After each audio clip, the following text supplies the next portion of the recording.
சாட்சி சொல்கிறேன். ஸலாத்தெனும் கருணையும் சலாமெனும் ஈடேற்றமும் நபிகுலத்திலகம் மனுக்குலத்தின் மகுடம் மாநிலம் போற்றும் மாமேதை உலகுக்கு வந்த உத்தமர் கருணை கடல் காரூண்ய வள்ளல் நற்குணத்தின் தாயகம் நபிகள் நாயகம் ஸல்லல்லாஹு அலைஹி வஸல்லம் அன்னவர்கள் மீதும் அந்த அண்ணல் நபிகளாருடைய வாழ்க்கை வழிமுறைகளை அடியொற்றி நடப்பதில் அணுவளவும் நெறி பிசகாது அகில உலகத்துக்கெல்லாம் முதலில் உபன்யாசம் நிகழ்த்தக்கூடிய எனக்கும் அப்பால் செவியேற்கக்கூடிய உங்களுக்கும் நான் நல்லுபதேசம் செய்கிறேன். இத்தகுல்லாஹ். அல்லாஹ் எந்த இடத்திலும் சொல்லவில்லை, ஆனால் குர்ஆனில் 2 இடங்களில் அல்லாஹ் சத்தியமிட்டு சொல்கிறான். லஅம்லஅன்ன ஜஹன்னம், நரகத்தை நான் நிறைத்தே தீருவேன். அம்லஉ ஜஹன்னம், நரகத்தை நிறைப்பேன் என்று அல்லாஹ் சொல்லவில்லை. லஅம்லஅன்ன ஜஹன்னம், நரகத்தை நிறைத்தே தீருவேன். அல்லாஹ் உறுதியாக சத்திய வாக்களிக்கிறான். சகோதரர்களே, உலகத்தில் என்ன விளையாட்டு போடலாம், யாரை விட்டும் தப்பிக்கலாம், ஆனால் உலகத்தை விட்டு மறுமை வாழ்வில் அல்லாஹு தஆலா ஏற்படுத்தி வைத்திருக்கும் 2 வாழ்வு, 2 கூட்டம். ஒன்று சீதேவிகள், 2வது மூதேவிகள். ஃபரீகுன் ஃபில் ஜன்னா வ ஃபரீகுன் ஃபிஸ் ஸஈர். அல்லாஹ் சொல்றான் 2 கூட்டம் தான். ஒன்று சொர்க்கவாதி, 2வது நரகவாதி. சகோதரர்களே, சிந்தித்து பாருங்கள். இந்த ரமலான் மாதத்தில் சுவர்க்கத்துடைய அமல்களை நாம் அதிகமாக செய்திருக்கிறோமா அல்லது நரகத்துடைய அமல்களை நாம் செய்திருக்கிறோமா? இன்றைய தினம் கண்ணாடிக்கு முன்னால் நின்று ஒவ்வொருவரும் உங்களை கேளுங்கள், நான் இன்று மௌத்தாகினால் நரகவாதியா அல்லது சொர்க்கவாதியா? அல்லாஹ்வுடைய கையில் உள்ள விடயம். ஆனால் உலகத்தில் என்னுடைய வாழ்க்கை எப்படி இருக்கிறது? சுவர்க்கத்துடைய அமல்கள் என்னிடம் இருக்கிறதா அல்லது நரகத்துடைய அமல்கள் என்னிடம் இருக்கிறதா? பயங்கரமானது சகோதரர்களே, பயங்கரமானது. 145 இடங்களுக்கு மேலாக அல்லாஹ் குர்ஆனில் நார், நெருப்பு என்ற வார்த்தையை பாவிக்கிறான். 72 இடங்களுக்கு மேலால் அல்லாஹ் ஜஹன்னம், கொழுந்து விட்டெறியும் நரகம் என்ற பெயரை அல்லாஹ் பாவிக்கிறான். சகோதரர்களே, எதற்காக? இந்த முஸ்லிம் சமூகம் அல்லாஹ்வை பயந்து இந்த உலகத்தில் வாழ்வதற்காக. அல்லாஹ்வுக்கு எந்த தேவையும் இல்லை நம்மை நெருப்பில் போட்டு பத்த வைக்க வேண்டும் என்பது. அல்லாஹ் இரக்கமுள்ளவன், அல்லாஹ் ரஹ்மான், தாயை விட இரக்கமுள்ளவன். ஆனால் ஒன்றை மறந்து விடாதீர்கள், உலகத்தில் மட்டும்தான் வேண்டும், அதில் அல்லாஹ் தான் ஜட்ஜாக இருப்பான். அந்த டே ஆஃப் ஜட்ஜ்மெண்டில் சகோதரர்களே, அல்லாஹ் நல்லவர்களோடு மட்டும்தான் இரக்கம் காட்டுவான். பாவிகளை கணக்கெடுக்க மாட்டான், பாவிகளை கணக்கெடுக்க மாட்டான். ஆகையால் கண்மூடித்தனமாக உலகத்தில்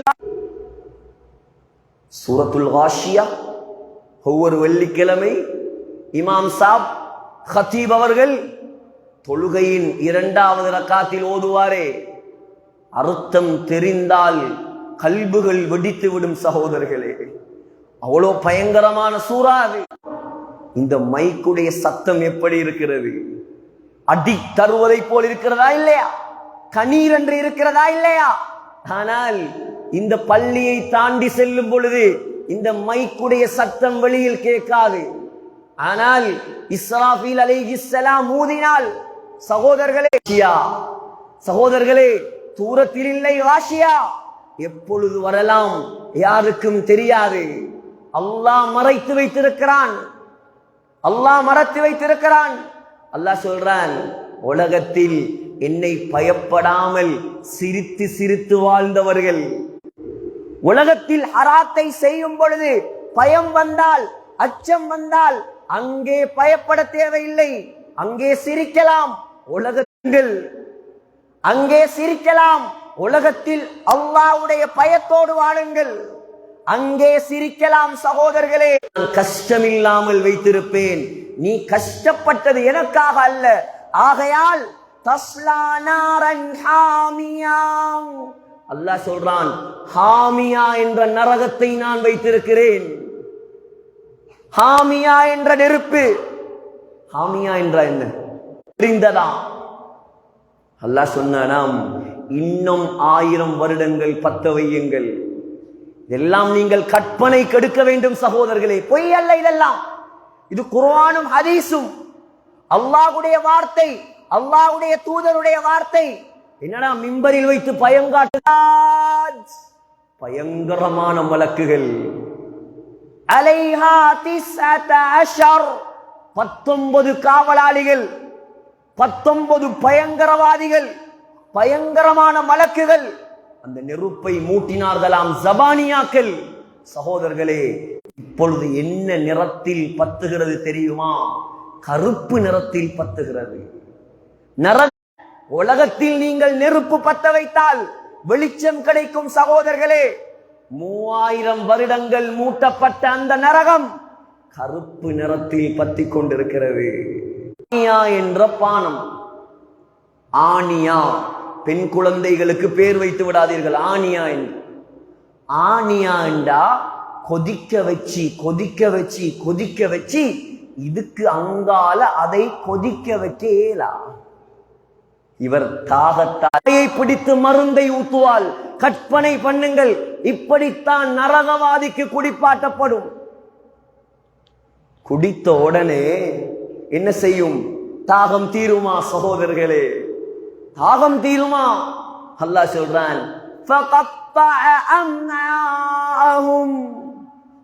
தெரியாமல் நாம் வாழ்கிறோமே, சிந்தித்து பாருங்கள். வாழ்க்கையின் எத்தனை வருடத்தை நாசமாக்கி விட்டோம். எத்தனை வருடம் நீங்கள் படித்திருந்தால் என்ன, நீங்கள் பணத்தை சம்பாதித்திருந்தால் என்ன, உலகத்தில் எவ்வளவு பெரிய அந்தஸ்தில் வாழ்ந்தால் தான் என்ன, குர்ஆனை படிக்கவில்லையே. கொலை செய்து விட்டான் கொலைகாரன், அநியாயக்காரன்.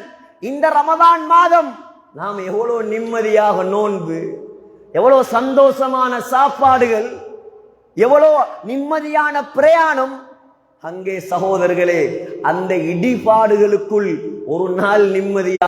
ஏன் உலகத்தில் இவனுக்கு அல்லாஹ் தண்டனை கொடுக்கவில்லை?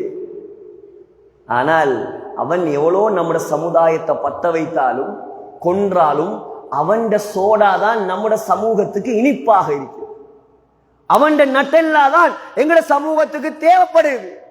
அவன் சாக்லேட் தான் நம்ம சகோதரர்களே. லைஸ லஹும் தஆமுன் இல்லா மின் தரீக் சொல்றான். சாப்பாட்டுடைய பெயர் லரீ. 3 சாப்பாடுகளை அல்லாஹ் சொல்றான். நரகவாதிக்கு கொடுக்கப்படும் 3 சாப்பாடு. தஆமுல் நஸீம், நரகவாதியுடைய சாப்பாடு. அல்லாஹ் சொல்றான், நரகத்தின் அடித்தளத்தில் அந்த மரத்தை அல்லாஹ் நாட்டுவான். அது அப்படியே வளர்ந்து வளர்ந்து வளர்ந்து பெரிசாகி அந்த மரத்தில் ஷைத்தானுடைய தலைகளை போல காய்கள் காய்க்க. மிம்பரில் ஒரு உலமா குத்பா ஓதியதை நான் கண்டேன். கஞ்சுடைய விஷயம் சகோதரர்களே, ஏன் சொல்வது? தவறி கூட நம்முடைய உடம்புக்குள் ஹராம் போய்விடக்கூட. வாழ்றது கொஞ்ச காலம். நாம் நபிமார்கள் போல் அமல் செய்தவர்கள் அல்ல. கொஞ்சம் கொஞ்சம் அமல். சாப்பிடுறாய், இன்றைக்காவது ஹலாலா சாப்பிடு. நான் கஷ்டப்பட்டு உழைச்ச சாப்பாடு அப்பயாவது புத்தி வரட்டும். நரக நெருப்பை வயிற்றில் போடுகிறான் ஒவ்வொரு நாளும். கணவன்மாரெல்லாம் ஃபத்வாவில் முன்சஃபில் எத்தனையோ முஸ்லிம் ஊர்களில் நடக்கிற விடயம். அல்லாஹ் சொல்கிறான், 3வது சாப்பாடு ரிஸ்லீன். பெயர்களை பாருங்கள், எவ்வளவு பயங்கரம் சகோதரர்களே. ரிஸ்லீன் என்றால் என்ன? ரிஸ்லீன் என்றால் என்ன?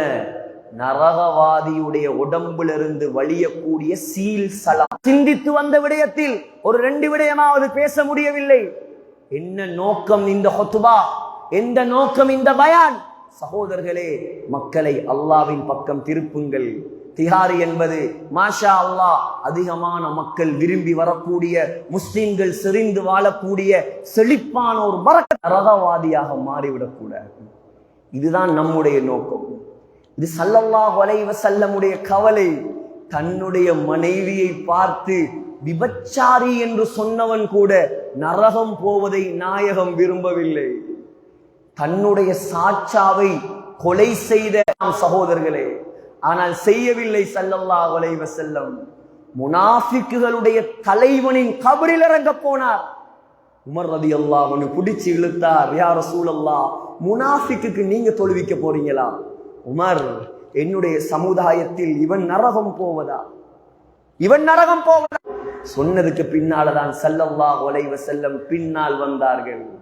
ஆகையால் முஸ்லிம்களே, முஸ்லிம் சகோதரர்களே, திகாரியில் வாழக்கூடிய படித்தவர்களே, படிக்காதவர்களே, வியாபாரிகளே, வாலிபர்களே, எல்லாரையும் அன்பாக கேட்கக்கூடிய விடயம், நீங்களும் சொர்க்கம் போக வேண்டும். சகோதரர்களே, எவ்வளவு கவலை. ஒரு உதாரணத்தை மட்டும் சொல்லி ஹுத்பாவை முடிக்கிறேன்.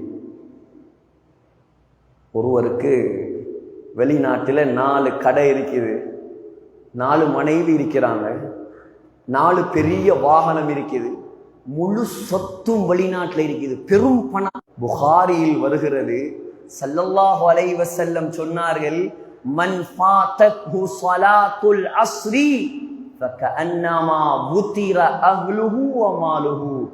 யார் வேண்டுமென்று ஒரு அசர் தொழுகையை விடுவானோ அவனுடைய குடும்பமும் சொத்தும், உங்களுக்கு தந்த சொத்து செல்வங்களிலிருந்து அல்லாஹ்வுடைய பாதை அள்ளி கொடுங்கள், அல்லாஹ் உங்களை பொருந்திக் கொள்வான். எல்லாம் வல்ல அல்லாஹ் நம்முடைய பாவங்களை மன்னிப்பானாக, நம்முடைய குற்றங்களை மன்னிப்பாயாக.